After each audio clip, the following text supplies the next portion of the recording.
আমরা যে সিনেমা দেখতে যাব আসলে দর্শকরা আমাদের সময় ব্যয় হচ্ছে, টাকা ব্যয় হচ্ছে এবং আমাদের একটা প্ল্যানিং করে যেতে হয়। আপনারা যেহেতু সিনেমাতে অভিনয় করেছেন, কেন আসলে যাব? নাইমের কাছে প্রশ্নটা শুরু, আপনিও এই প্রশ্নটার উত্তর দিবেন। কেন যাব আসলে? প্রথমত যাওয়ার যে কারণটা সেটা হচ্ছে একটি অনুদানের ছবি। অনুদান দেয়াই হয় কিন্তু আমাদের শিল্পটাকে সবসময় সচল রাখার জন্যে। এবং আপনি দেখবেন যে এই গল্পে এমনভাবেই চরিত্রর ক্ষেত্রে প্রতিটি আর্টিস্টকে সিলেক্ট করা হয়েছে যারা খুবই যার যার অবস্থান থেকে চমৎকার অভিনয় শিল্পী প্রত্যেকে। তো কি হয়, একটা গল্পে যখন ভালো ভালো অভিনয় শিল্পীরা থাকেন, অভিনেতা অভিনেত্রীরা থাকেন, তখন তারা যেই চরিত্রটুকু পান সেটা তাদের এক্সপিরিয়েন্স থেকে, তাদের যোগ্যতা থেকে আরও অ্যাড করে চরিত্রটাকে আরও চমৎকার করে ফুটিয়ে তোলেন। সো সেটা একটা অনেক বড় রিজন, যেই কারণে প্রতিটি দর্শক প্রতিটি চরিত্রে প্রেমে পড়বে। এবং যেটা মিথিলা কিছুক্ষণ আগে বলছিল যে পাভেল ভাইয়ের মতো মানুষ আছে, মিঠু আপার মতো মানুষ আছে, বাবু ভাইয়ের মতো মানুষ আছে, নূরের মতো অভিনেতা আছে। আমরা দুজন নাই বললাম, কারণ আমাদের যারা আরও সিনিয়ররা আছেন তারা প্রত্যেকে অনেক দুর্দান্ত পারফর্মার। মিঠু আপা, শাহেদ সুজন ভাই, অবিদ রেহান ভাই, ইকবাল ভাই, প্রত্যেকে অ্যামেজিং অ্যাক্টর। সো তাদের প্রত্যেকের কিন্তু ছোট ছোট হোক বড় বড় হোক, প্রত্যেকে কিন্তু আলাদা অডিয়েন্স ব্যাংকিং আছে অনেক বছরের। তো সেই মানুষগুলো তো তাদের অভিনয় দেখতে চান, সেই কারণে তারা দেখতে যাবেন। দ্বিতীয় যে বিষয়টা, প্রথমেই মিথিলা যেটা বলে রেখেছে, it's a complete commercial film.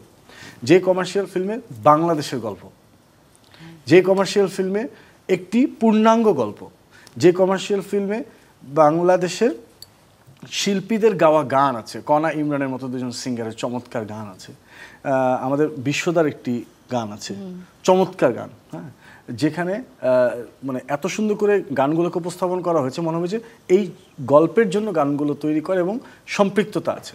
আচ্ছা, থার্ড যে বিষয়টা আসে সেটা হচ্ছে একটি পূর্ণাঙ্গ গল্পকে দেখার জন্য একটি দর্শক যেটা দেখতে চায় যে তার কিছু একটা মেসেজ, সে অনুভূতি একটা নিয়ে গেল কিনা।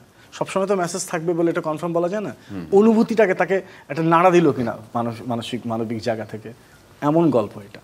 সো এটা এই তিনটি বড় রিজন আমি বলবো আছে।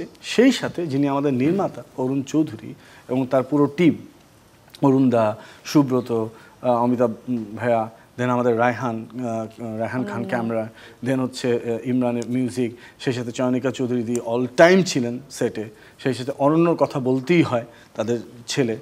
পুরো টিমটা এত সুন্দরভাবে জিনিসটা, অলিন ভাই মেকআপে অ্যামেজিং কাজ করেছেন, এত সুন্দরভাবে কাজ করেছেন। কারণ অরুণধা, ওনারা যারা আছেন, অরুণ চৌধুরী অনেক আমাদের অনেক ম্যাচিউর ডিরেক্টর। সো তারা যখন যে কাজটা করে, যেমন এই প্রমোশনে যখন বিভিন্ন জায়গায় আমি যাচ্ছিলাম, প্রত্যেকে বলছেন যে অরুণ চৌধুরী এমন সময়ের নির্মাতা যে উনি যাকে নিয়ে কাজ করেন হয়তো উনি সুপারস্টার হন অথবা সামনে সুপারস্টার হবেন, তাদের ছাড়া তারা তাদেরকে নিয়ে কাজ করেন না। সো ওনাদের নির্মাণে একটা আলাদা ছোঁয়া আছে, সেটা দেখার জন্য মানুষ যাবে। সো একটি গল্পে, একটি কাজে যদি চারটি এরকম স্ট্রং পিলার থাকে, তাহলে সেই গল্পের আসলে দর্শক ডিজার্ভ করে।